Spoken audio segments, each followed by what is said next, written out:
This evening, continue with the series of talks on the Satipatthana Sutta, which, as you know, begins with the Buddha's declaration that these four abidings of mindfulness are the direct path to the overcoming of dukkha, to the realization of nibbana. So it's a very striking statement. This is the direct path for awakening. We've spoken of the basic definition of Satipatthana, and three of the four qualities of mind that we need to develop and strengthen to accomplish this goal of liberation. A bhikkhu, meaning anyone who undertakes this practice, a bhikkhu abides ardent, clearly knowing, and mindful. So we spoke at some length of these three different qualities. Tonight I'd like to speak of the last phrase in the definition and also go on to some of the specific instructions the Buddha gave for doing this practice. So a bhikkhu abides, a bhikkhu, that's us, abides ardent, clearly knowing and mindful, free from desires and discontent in regard to the world. So that's the fourth of the qualities that we need to cultivate, free from desires and discontent in regard to the world. So this refers, freedom from desire and discontent, refers to the quality or the mental factor of concentration, of Samadhi. Now Samadhi means the composure or the unification of mind. And as we know from those times when our minds have been concentrated, when we've settled in to that stillness, when Samadhi is present, it brings about a great sense of inner ease, of contentment, of calm. At those times we are abiding free of desire and discontent because of the force of the concentration.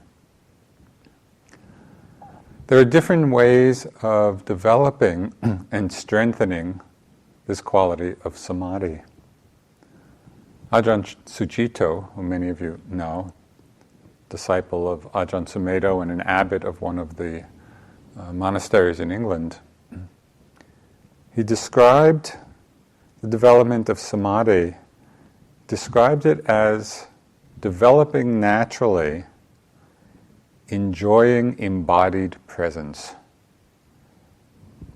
So it's not something in this regard that's something we have to struggle for, but rather to allow it to develop naturally through enjoying embodied presence, which means settling back into our bodies, settling back into the moment, allowing all the tensions and the knots,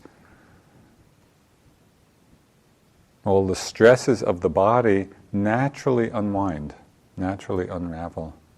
It's as if when we create the space of awareness, when we create the space of mindful presence, the mind settles by itself into a place of concentration because we're simply being present for that which arises. We're aware of what's presenting itself moment after moment. And in this regard, the development of Samadhi is also a great healing process because we're allowing for the untying of the knots. So I just want to read something from Ajahn Sucitto in his kind of description of this natural way of allowing Samadhi to develop. He said, receiving joy is another way to say enjoyment. That is, receiving joy. And Samadhi is the art of refined enjoyment. It is based on skillfulness. It is the careful collecting of oneself into the joy of the present moment. Joyfulness means there's no fear, no tension, no ought to. There isn't anything we have to do about the moment. It's just this. It's kind of a very gentle approach in the development of concentration. It's receiving joy, the joy of the present moment. When we practice in this way, when we practice this quality of receptiveness, one of the things that we discover, which is not intuitively obvious, is that even unpleasant sensations or emotions can be the source of happiness. One point when I was in India practicing with Munindraji, we were sitting in a chai shop in the bazaar of Bodh Gaya, and I was just having a lot of headache. I was having a lot of tension in my head at that time in my practice, and it was still going on even when I wasn't sitting. So we were sitting there, and I was just describing to him kind of this intense head pressure and head pain. And the only thing he said to me was, "I hope you are enjoying it." And it was such a novel idea that it might be possible to enjoy the head pressure and enjoy the painful feeling. But I think maybe you have some sense, if you're all experienced practitioners, that when we are in this receptive mode, a careful collecting of oneself into the joy of the present moment, when we're not fighting with things, and we're just open, we're just receiving, the mind settles into this very natural one-pointedness, natural concentration, and there is a kind of joy and a kind of contentment, whether the particular object is pleasant or unpleasant. So this is a great strength in our practice, because we're no longer engaged in such a struggle. So what does it mean to say samadhi is based in skillfulness? It means that the development of concentration rests on the foundation of ethical conduct. It rests on the foundation of sila. Because without this strong commitment to non-harming ourselves, non-harming others, what happens? We get involved in all kinds of actions, either of body, of speech, of mind, and plenty in our own minds. And it causes a lot of agitation, it causes regret, it causes worry when we're doing unskillful things. And it becomes impossible for the mind to settle, to become concentrated. Now, one of the strengths of sila, in the practice of sila, is that it bears fruit from the time we commit to it. So it's not supposing that we all need to have led completely blameless lives in order to develop concentration. Because we've all had this mix of wholesome and unwholesome actions. But from the time we commit to a life of sila, that provides the foundation, that provides the stability. In the world, as we're all familiar with, this practice of sila basically means following the 5 basic precepts, which we just chanted. But on retreat, the practice of sila can get further refined. And it's one of the beauties of retreat that we can see the possibilities for deepening our understanding of what non-harming means. On my last retreat here in February, I was sitting and my yogi job was putting out tea and then putting the tea things away. Now, one tea time, one of the cooks had kind of made this little special treat of homemade cheese tortillas. And they were really good. And then, as you know, and kind of a treat is put, except for those of you on 8 precepts, treat is put out at tea time. It's like the big event of the day. So I was just enjoying these cheese tortillas, and then tea was over and I put it away. That's all. I thought I had just enjoyed it and let go of it. But the next day, as I was doing my yogi job, I go into the kitchen and I see on the counter just a container with the leftover cheese tortillas. And the thought in my mind, the rationalization in my mind was, well, I'm sure nobody would mind if I just took some. My yogi job allows me to be in the kitchen, and if I just take a few tortillas, which I proceeded to do. And just even as I was doing it, I felt a little guilty. And I'm kind of furtively looking over my shoulder if anybody was going to come in and see me. And I realized in the moment and then afterwards, as I was reflecting on it, was that obviously it was not a big deal on the one hand. And on the other hand, it really was a taking of what wasn't offered. And I kind of appreciated the deepening sense of attentiveness, even if it was a little after the fact. Of course, after the retreat, I then went and confessed to the cooks my misdemeanor.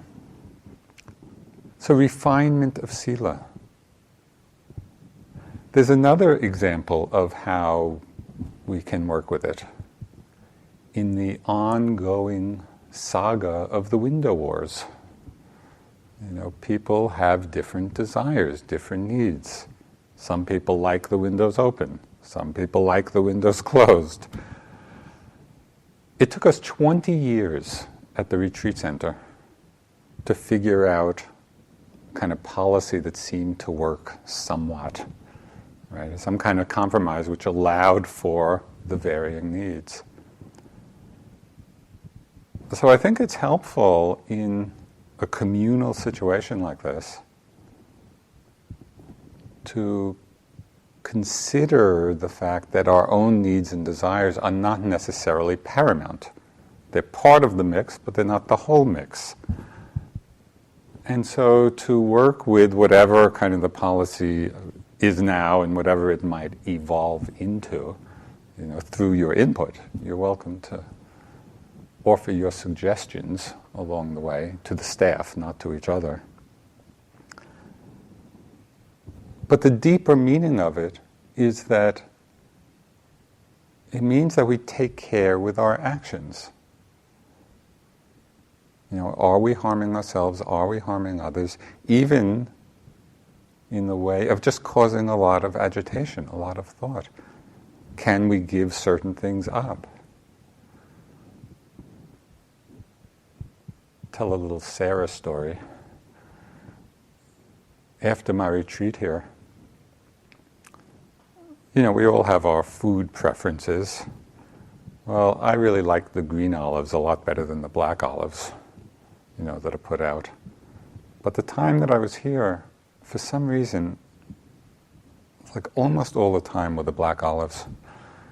So after the retreat, I was talking with Sarah, and I was just commenting, we really have to do something to get more green olives put out. They have a little spiciness to them, a little kick.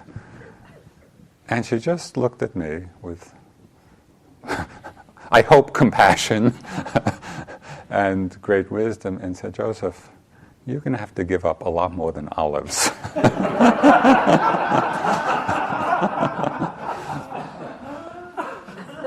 And it was a very good reminder.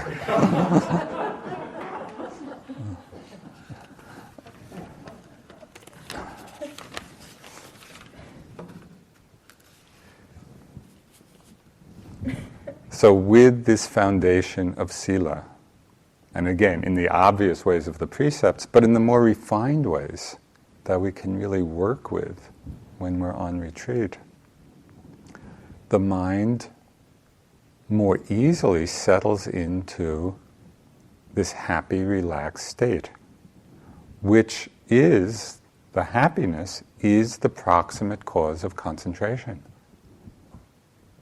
You know, there's so much talk in Dharma talks and in the Buddha's teachings about dukkha and the different kinds of suffering, and we all have so much experience of it, that I think we sometimes forget that the path of practice is the path of happiness. In fact, the Buddha talked of 7 kinds of happiness. And concentration, samadhi, is the third. Like after the happiness of human sense pleasures and heavenly sense pleasures, greater than that is the happiness of samadhi, of concentration. Higher than that is the happiness of insight. And then the happiness of awakening, and the different stages of awakening. So we don't want to undervalue or gloss over the power of happiness. It's actually where the path is leading and is itself the foundation or the cause for concentration to arise.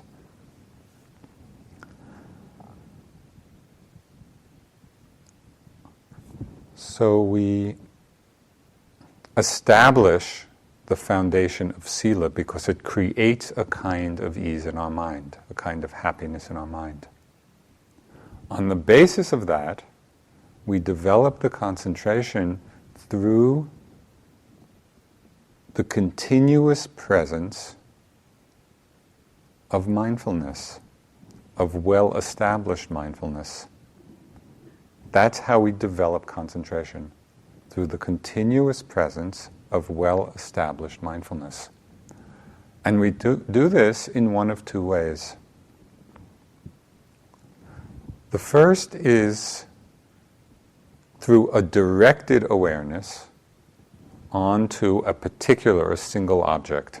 You know, so when we work with the breath, or we work with the sensations of the movement in a step, or we work with the sound, we're just letting the mind stay steady, even in a very receptive way. We can be receiving it, just like the radio receives a radio signal on a particular station. We can tune in to a particular station, the breath station or the step station. So it can stay very receptive, but also very precise. We're feeling it, or we're experiencing that object steadily, exactly, precisely, in a very relaxed way, in an open way, in a receiving way. The second approach, or the second way, is not through this directed awareness, steadiness on a single object, but rather a more choiceless awareness, where we're settling back and just open to whatever's arising at any of the 6 sense doors.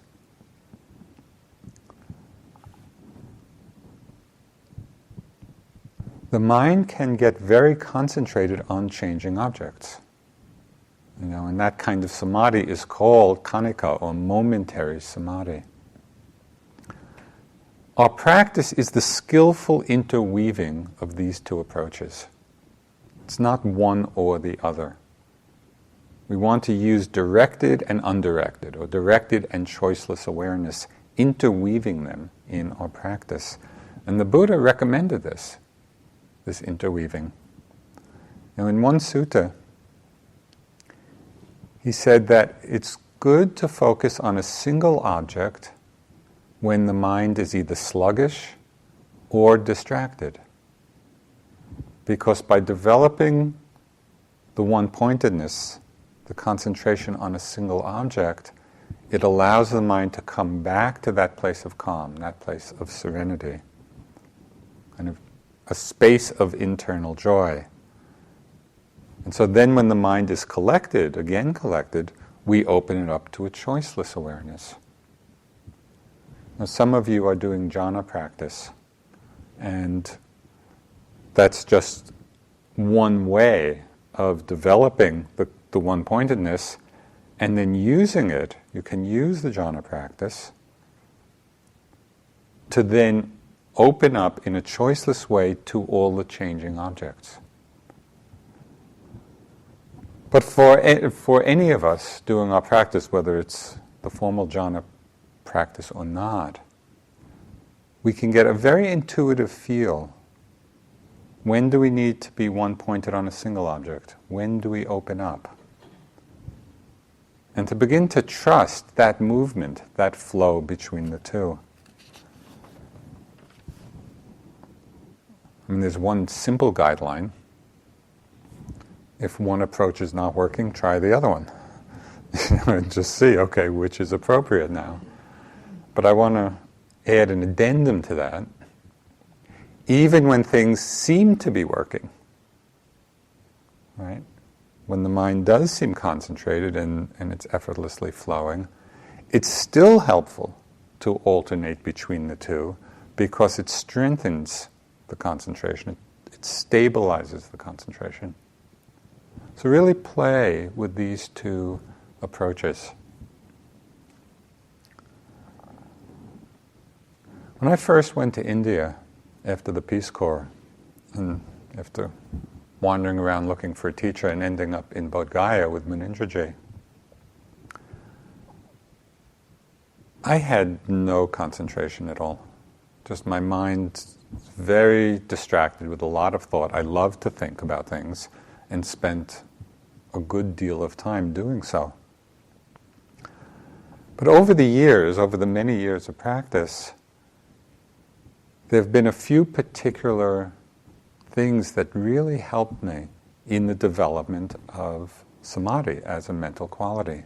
So I just wanted to share these particular tools of practice that were so helpful for me.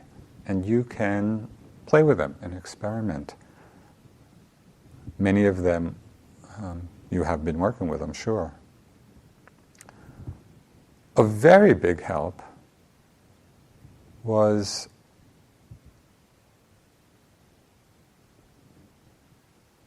in practicing as I moved about, going from the more superficial awareness of knowing I was moving to actually feeling the sensations in the movement. So when we're reaching for something, for example, we can know that our arm is reaching, which is being mindful. We're present, we're not absent-minded, but a deeper, more concentrated level would be not simply to know that I'm reaching, but to feel the many, many sensations within that one movement. That's the embodied presence that Ajahn Sucitto was talking about. And I found that it made a huge difference in the quality of my connection with what was arising with experience throughout the day. So that's one thing which I would recommend greatly. The second, and this, if you like, you can try. At times, doing 6-part walking. Generally we talk of the walking meditation. The slowest is in the 3-part of lift, move, place. But at a certain point, Sayadaw U Pandita suggested that I do 6-part walking. And what that's involved with is there's the lifting, and then dividing the moving forward into 2 sections. So it's lifting, you could say move, and then the swing of the leg. You can find whatever note is appropriate for you. So it's lift, move, swing, and then the lowering, the placing when you first touch, and then the stepping or the pressing. Okay, so it's lift, move, swing, lower, place, step. What I found was that this made a huge difference in the level of my concentration. Because even when I was doing the slower walking in lift, move, place, in some way that I wasn't aware of, I was still leaning forward a little bit.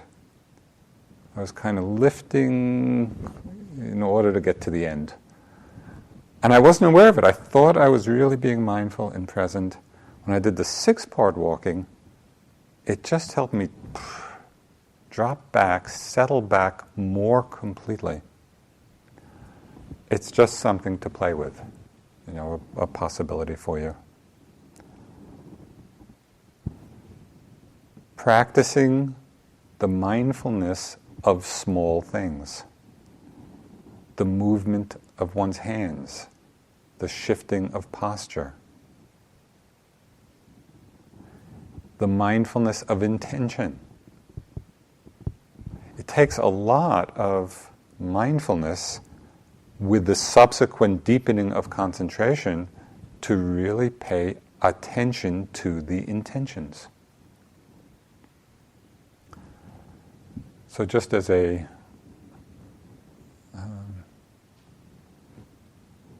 question to hold in your mind, and you could report on it in your next interview if you like. Notice whether you are aware of more intentions or unaware of more. Which is the bigger pile? And just holding that question in mind, I think may help to just see how many intentions through the day you can notice. It very much refines the quality of the attention.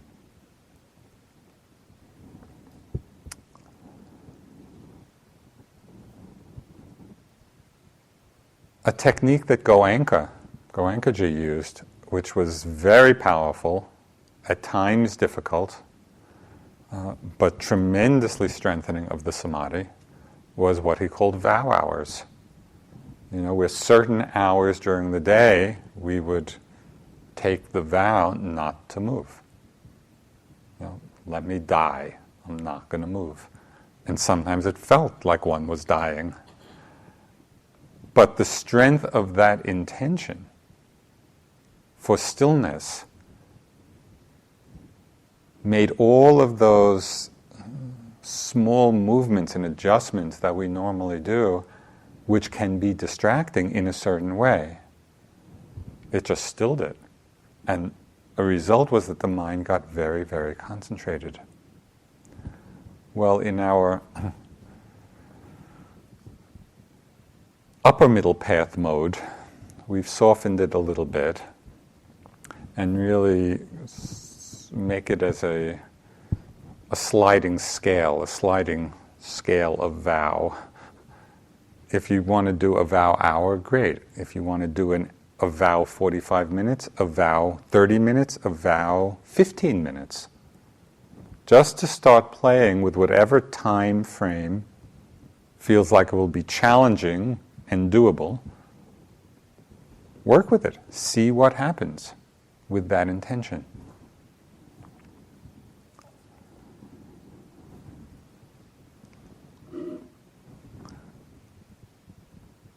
Another technique, which is very helpful for strengthening the concentration, is continuity of noting.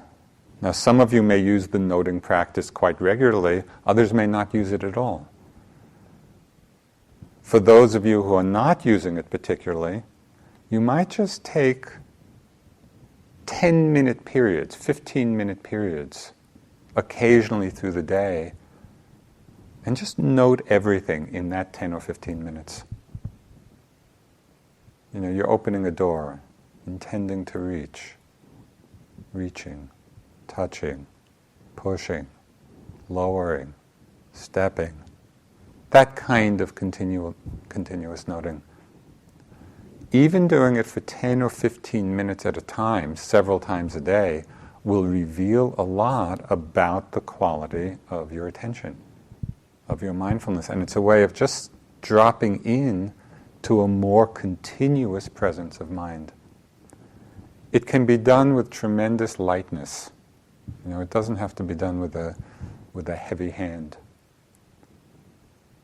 But it begins to develop a certain impeccability of awareness.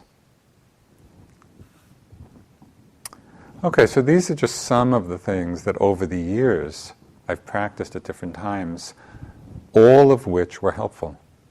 to really strengthen this quality of concentration. Now, one of the great gifts of increasing samadhi is that it overcomes the force of desire and lust and craving, because it opens us to more refined pleasures of the mind. When we're concentrated, sense pleasures have very little allure, because the quality of joy, the quality of ease, is so much greater. And so it really helps, the strength of the concentration helps to keep out the intrusion of the hindrances. It's like building this fence in the mind, and the hindrances are kept at bay. So the mind gets very purified at that time.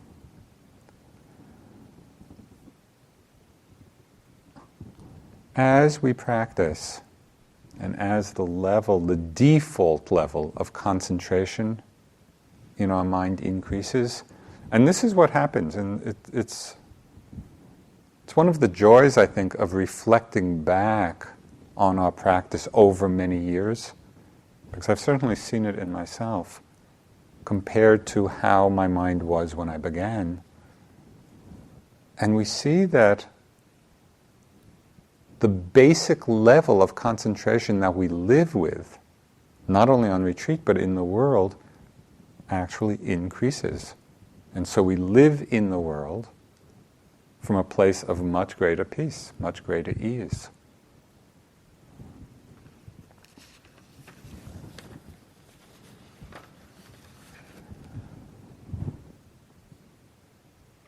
As we know, samadhi and concentration is not the final goal of the practice. So the Buddha was very clear about this. It's not what could be called the heartwood of the Bodhi tree. It's not freedom itself. But we should not undervalue the tremendous importance, the tremendous role it plays on this path to freedom. And the Buddha emphasized this. He said something quite striking. He said that it was lack of respect, or that it will be lack of respect for concentration, which is one of the causes for the disappearance of the Dhamma in the world. So it's a very striking statement, that lack of respect for concentration will be one of the causes for the disappearance of the realization of the Dhamma in the world. I think this is a particularly important statement in the transmission of the Dharma to the West. Because as we know, in our Western culture, we so much want everything to be instant. Our cultural attention span is pretty minimal. We even want enlightenment, awakening, to be instant. We often don't want to put in the time and the effort and the sustained application necessary to strengthen this faculty of concentration, of samadhi. And one of the visions for establishing the forest refuge was precisely this recognition, that kind of, as a Sangha in the West, that there was this great need for a place where people could practice in an uninterrupted way for extended periods of time, to give ourselves time to really develop and nurture and mature these qualities. I want to read something from the Dalai Lama, and I'm not sure whether it would be encouraging or discouraging, but I like it anyway. He said, "Within a short time span, it is impossible to change all our concepts or the entire attitude of our mind. It needs constant application. Speaking from my own small experience, from the age of about 16 or 17, I began to make some serious effort to change and improve my outlook. Now at 55, which was some years ago, some 39 years have gone by. Several decades have passed, yet still the result is not satisfactory.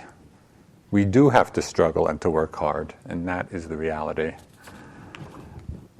Well, if this is the Dalai Lama, and we may have a different idea of his progress, but I think it's pointing to something important for us. That this is a vast undertaking, this path of awakening, of genuine freedom. And we need to put all the pieces in place. And the Buddha is saying this in this definition of Satipatthana when he's talking about abiding with a mind free of desire and discontent.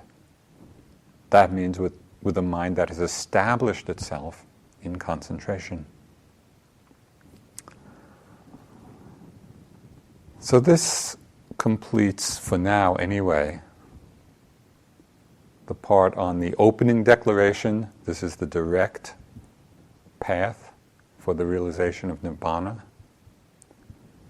About the definition of the four abidings of mindfulness and the qualities we need: abiding ardent, clearly knowing, and mindful, free from desire and discontent in regard to the world. In the sutta, the Buddha then goes on to describe in a fair amount of detail the four mindful abidings. And a phrase that's used, it's not used in the sutta itself, but in some of the commentaries, it's a word that I like. He calls them the four gochara. Gochara is Pali for pastures. And so the Buddha is saying, these are the four appropriate pastures for the grazing of our mind. Right? It's the pasture of the body, of feelings, of the mind, and of dhammas. And as he goes through each of these four abidings, the body, feelings, mind, and dhammas, in the sutta he describes quite a few different techniques for each one of these. So by the end of the sutta, as he describes different techniques for the development of each of these abidings in mindfulness, there's this amazingly comprehensive map, comprehensive picture of how we practice this path of awakening. It's very complete. Different teachings, different techniques, different traditions of Vipassana may emphasize one or another of these instructions. So some may emphasize the body in one or another of the ways listed. Some techniques may emphasize feelings or mind states. Any one of them is sufficient to bring us to liberation, because each one, no matter which way we practice, opens the door to all the others. And we'll see that more and more clearly as we go through the various methods. But before going into that,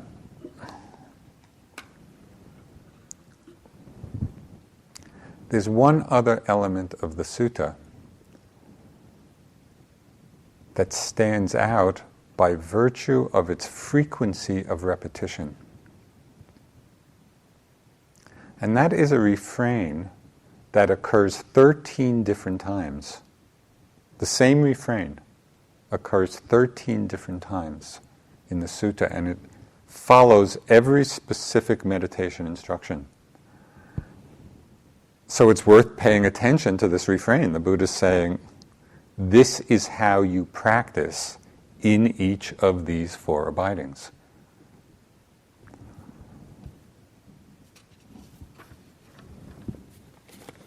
So the Buddha is really reminding us of the essential features of the practice. So I want to read the refrain, and I'll read it with respect to the body, But remember, it's repeated, the same refrain is repeated after each instruction that he gives. And then we'll just go through it a little bit to explore what he means. Okay, so the Buddha says, in this way, in regard to the body, one abides contemplating the body internally, or one abides contemplating the body externally, or one abides contemplating the body both internally and externally. One abides contemplating the nature of arising in the body, or abides contemplating the nature of passing away in the body, or one abides contemplating the nature of both arising and passing away in the body. Mindfulness that there is a body is established in one to the extent necessary for bare knowledge and continuous mindfulness, and one abides independent, not clinging to anything in the world. That is how, in regard to the body, one abides contemplating the body.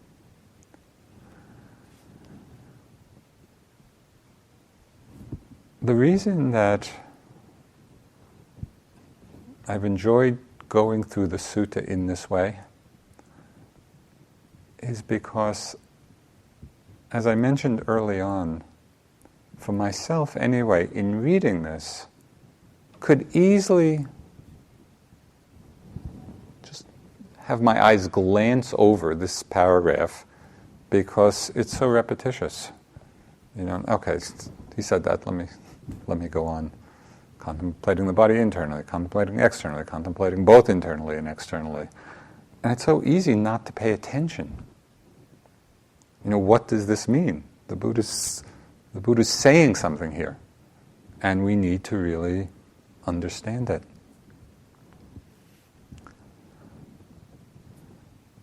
Okay, contemplating internally is obvious, because it's mostly how we practice.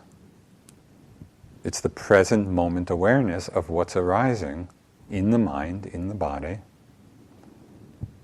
So I want to give more attention to what it means to contemplate externally, because there's some interesting aspects of that that we don't normally emphasize very much.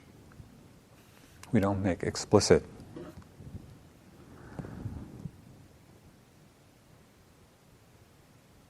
Contemplating externally, contemplating the body externally means being mindful of the bodily actions of others when that's what draws our attention. Being mindful of the bodily actions of others instead of our usual tendency just to judge or react when we see people doing various things. And just reflect on your own experience. You're contemplating internally, really paying attention, and then something catches your eye. You see somebody doing something. What's the first response to that? Are we simply resting in awareness of that other person's bodily action, being mindful that that's what's happening? Or does the mind jump in? With a judgment, with a comment, with a reaction. Can we stay mindful that the other person is walking, or eating, or doing their yogi job, without getting lost in our thoughts of, they're walking too fast, they're walking too slow, they're being careful, they're not being careful. It's all of that mental proliferation.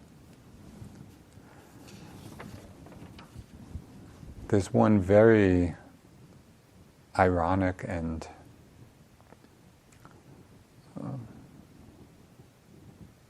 just pattern of mine that I've noticed in myself when I'm on retreat. And it happens a lot as I'm moving around or in the dining room. And I'll see someone,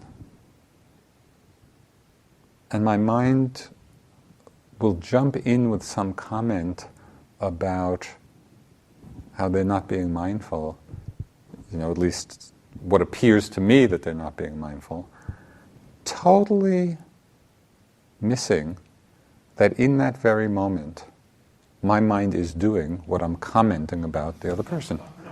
That is being completely unmindful. And then usually, it doesn't take too long to catch that and just see the ridiculousness of it.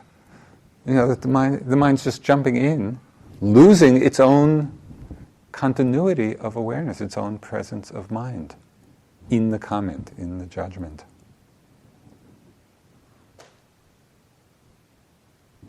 So by practicing this very simple mindfulness of the body externally, so we actually make that a practice, it really protects our minds from the arising of these different kilesas. We actually are able to sustain the continuity of our own awareness because we're encompassing the external as well. From the other side, have you noticed at times that when you are aware of someone else moving very mindfully, and really being careful, that when we're just aware of that other person moving so carefully, it actually induces a state of stillness in ourselves. The other person's concentrated attention, when we're mindfully aware of it, becomes the cause of our own deepening concentration. So this is really a wonderful thing to see, and it's why the Buddha in part recommended that we hang out with people who are mindful, with people who are concentrated and collected, rather than restless and agitated. And so in this way, when we understand the effect of others when we're contemplating externally, when we recognize the effect of others on our practice, we really see that the way we practice ourselves, the more careful, the more mindful, the more attentive we are, it is a gift to everyone else. It is actually helping everyone else be more mindful and concentrated.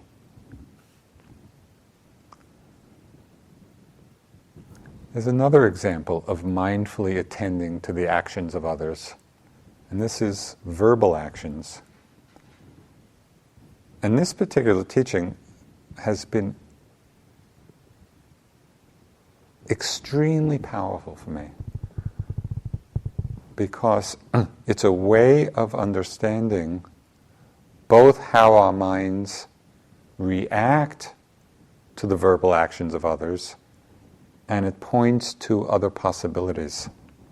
So I want to read this. This is from a sutta called the Simile of the Saw, and this is just one small part of it, where the Buddha is talking about mindfulness of speech, but not mindful of our own speech, rather mindful of the speech of others. So this is practicing mindfulness externally. He said, "Bhikkhus, there are 5 courses of speech that others may use when they address you. Their speech may be timely or untimely, true or untrue, gentle or harsh, connected with good or connected with harm, spoken with a mind of loving kindness or with a mind of inner hate. Herein, bhikkhus, you should train yourself thus. Our minds will remain unaffected. We shall utter no unskillful words. We shall abide compassionate for their welfare with a mind of loving kindness." That is a very powerful practice. Because what the Buddha is saying, instead of our usual habituated reaction and judgment of other people's speech, it's staying mindful. Yes, this speech is true or it's not true. It's gentle or it's not gentle. It's timely or it's untimely. It's motivated by love or motivated by ill will. We are abiding in mindfulness, which allows us, with practice, this is not an easy practice, to remain unaffected. uttering no unskillful words, abiding compassionate for their welfare with a mind of loving kindness. This is what comes from mindfulness of external actions. So there's a lot. This is a whole arena for us of practice.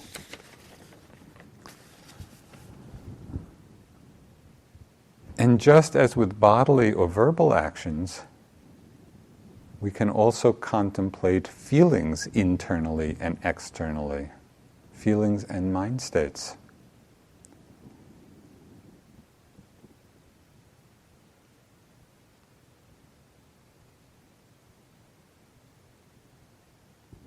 The more we can be mindful of the mind states and feelings as they arise in others, mindful externally, we stay much more sensitive to what's happening in the other person, and we get less caught up in our judgments and reactions. Being mindfully externally, mindful of the feelings and mind states arising in others, also can help us be more aware of our own motivations, our own feelings, either because they resonate, we see something similar, or by way of contrast. So I'll give you an example. Quite a few years ago, maybe 4 years ago or so, 5, I was at a Buddhist Christian conference at Gethsemane Abbey in Kentucky, Trappist Abbey. And His Holiness the Dalai Lama was there, and there were 25 Buddhists and 25 Christians. There was a lot of discussion, about all kinds of things, about Christian doctrine and Buddhist doctrine. And I found my mind sometimes engaged, sometimes just disengaged or commenting about various things that were said. And then at the end of it, the abbot of Gethsemane Abbey, said that the thing that most touched him during the whole conference was one day as we were all leaving the chapter room, just outside, as we were leaving it, there was an image, a statue of Mary, and that as the Dalai Lama passed the statue, he stopped and bowed. And it was something that in a million years wouldn't have occurred to me to do. I was just kind of walking right by, never really giving thought to, okay, well, what does that mean? What does it represent? Is it something I could bow to? And the Dalai Lama, and this was completely, he wasn't doing it for anybody. He didn't even know somebody was noticing. Just out of his own kind of sense of wisdom and compassion and respect and reverence and devotion. It was just a natural thing for him to do. And more than anything else, that's what was meaningful. More than any of the words that were said. And so that's a way of being mindful externally of other people's motivations or other people's feelings. Sometimes by way of contrast with our own, it illuminates our own minds, our own hearts. We see other possibilities.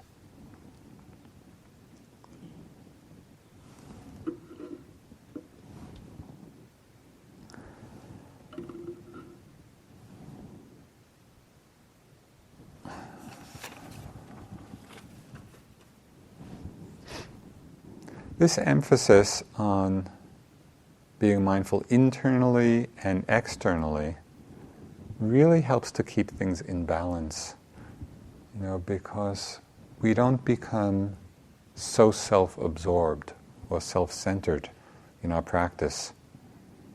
And it helps weaken the tendency towards yogi mind, where just things in our own minds can get so exaggerated, as if the particular thought we're having or the particular feeling we're having suddenly becomes the center of the universe. This balance mindfully internally, mindfully externally, it keeps things more in harmony. It also keeps us attuned to how our actions are affecting others.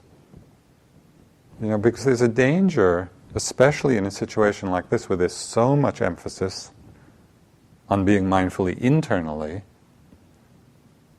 unless we open it up in this way a little bit, we can be going, through the day doing things that may be affecting others and we're not paying attention. We're not aware of it. So it's a powerful practice for living in community like this, and it's obviously a powerful practice for living in the world. So the last part of the first part of the refrain, contemplating internally, externally, and both internally and externally, Venerable Analayo, in the book that I've been working with for these talks, the Satipatthana, he has a very interesting suggestion for what this means, both internally and externally. And rather than meaning just a repetition, of the two, he's suggesting that what this means is that we consider experience not to be either one's own or someone else's, but seen just as an objective experience. So, for example, it's the difference between I feel a pleasant feeling. Right? That's the internal. He or she is experiencing a pleasant feeling, a pleasant mind state. That's external. There is a pleasant feeling. That's the internal and external. That's both. Where we're just seeing objectively, not claiming ownership, either for oneself or others. When we contemplate in this way, the boundaries of self and other begin to dissolve. It's the experience of what's arising without any sense of ownership at all. And in this sense, it's the doorway to anatta, selflessness. And it's this jewel of emptiness, this understanding of emptiness, that things are not owned by anyone, that manifests in our lives as bodhicitta. That is the aspiration to awaken for the benefit of all. This is something that Dilgo Khyentse Rinpoche said, which is just so deeply to the point. He said, when you recognize the empty, selfless nature of phenomena, the energy to bring about the good of others dawns uncontrived and effortless. When we recognize the empty, selfless nature of phenomena, the energy to bring about the good of others dawns uncontrived and effortless. So we begin to see that compassion is the activity of emptiness. So next week, as we continue through the sutta, talk about the next instruction in the refrain. First instruction is contemplate internally, contemplate externally, contemplate both internally and externally. The next instruction in the refrain is one that leads to a deeper understanding of no self, a deeper understanding of emptiness. Let's sit for just a few minutes.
us chant the verses of sharing and aspiration.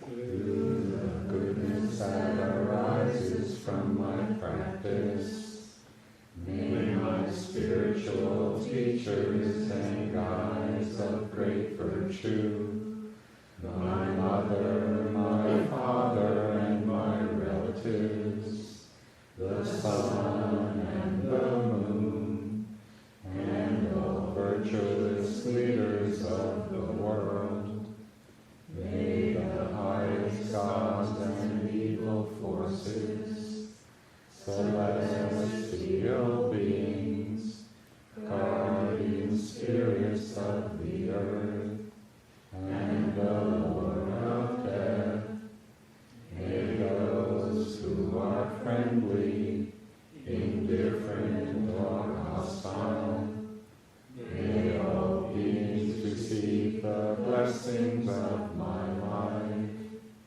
May they soon attain the threefold bliss and realize the deathless. Through the goodness that arises from my practice, and through this act of sharing, may all desires and attachments quickly cease, and no harmful states of mind, until I realize Nirvana in every kind of birth. May I have an upright mind, with mindfulness and wisdom, austerity and vigor. May the forces of delusion not take hold, nor weaken my resolve. The Buddha is my excellent refuge. Unsurpassed is the protection of the Dhamma. The solitary Buddha is my noble Lord. The Sangha is my supreme support. Through the supreme power of all these, may darkness and delusion be dispelled.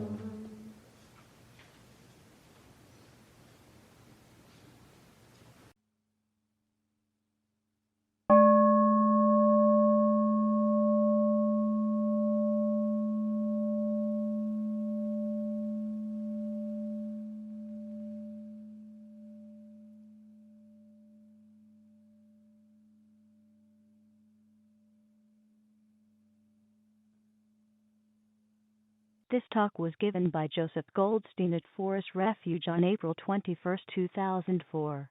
It is an offering of the Dharma Seed. Thank you for listening. To learn how you can support the teachers and Dharma Seed, please visit dharmaseed.org.